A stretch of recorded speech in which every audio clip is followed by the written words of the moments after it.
కూటమి ప్రభుత్వం ఆమోదించిన మెగా డిఎస్సి నోటిఫికేషన్ తాలూకా షెడ్యూల్ ను తక్షణమే ప్రకటించాలని చెప్పి గత ప్రభుత్వంలోనే అనేక పోరాటాలు చేసి అనేక ఇబ్బందులు పడి 6 ఏళ్లు వెయిట్ చేశాం. తిరిగి డిఎస్సి రాకపోతే ఈ ప్రభుత్వం మేము అధికారులు వచ్చిన వెంటనే 16,000 పైగా ఉపాధ్యాయ పోస్టులను భర్తీ చేసని చెప్పి హామీ ఇచ్చారు. అదిగో డిఎస్సి ఇదిగో డిఎస్సి అని చెప్పి చివరికి ఈ రోజు నిర్లక్ష్యం చేస్తా ఉన్నారు. నిరుద్యోగుల్ని నయవంచన చేస్తున్నారు.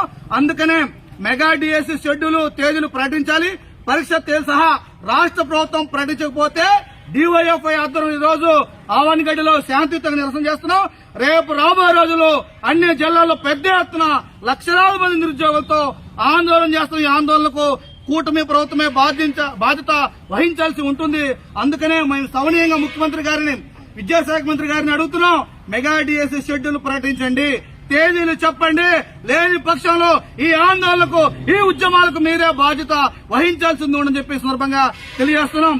ఈ రోజు జియో 117 ను రద్దు చేయాలని చెప్పి అలాగే ప్రభుత్వ విద్యారంగాన్ని పరిరక్షించాలని చెప్పి 7 ఏళ్ల నిరీక్షణకు ఈ ప్రభుత్వం చమరగీతం పాడాలని చెప్పి ఆ రకంగా చమరగీతం పడకపోతే రేపు మార్చి జరిగే ఎన్నికల్లో కూడా ఈ ప్రభుత్వానికి తగిన గుణపాఠం యువత చెబుతారని చెప్పి కూడా ఈ సందర్భంగా తెలియజేస్తూ షెడ్యూల్ ప్రకటించకపోతే ఈ ఆందోళనను మరింత ఉధృతం చేస్తాం, పోరాటాన్ని మరింత వేగవంతం చేస్తామని చెప్పి ఈ సందర్భంగా తెలియజేస్తున్నాం. జి రామన్న, డివైఎఫ్ఐ రాష్ట్ర ప్రధాన కార్యదర్శి.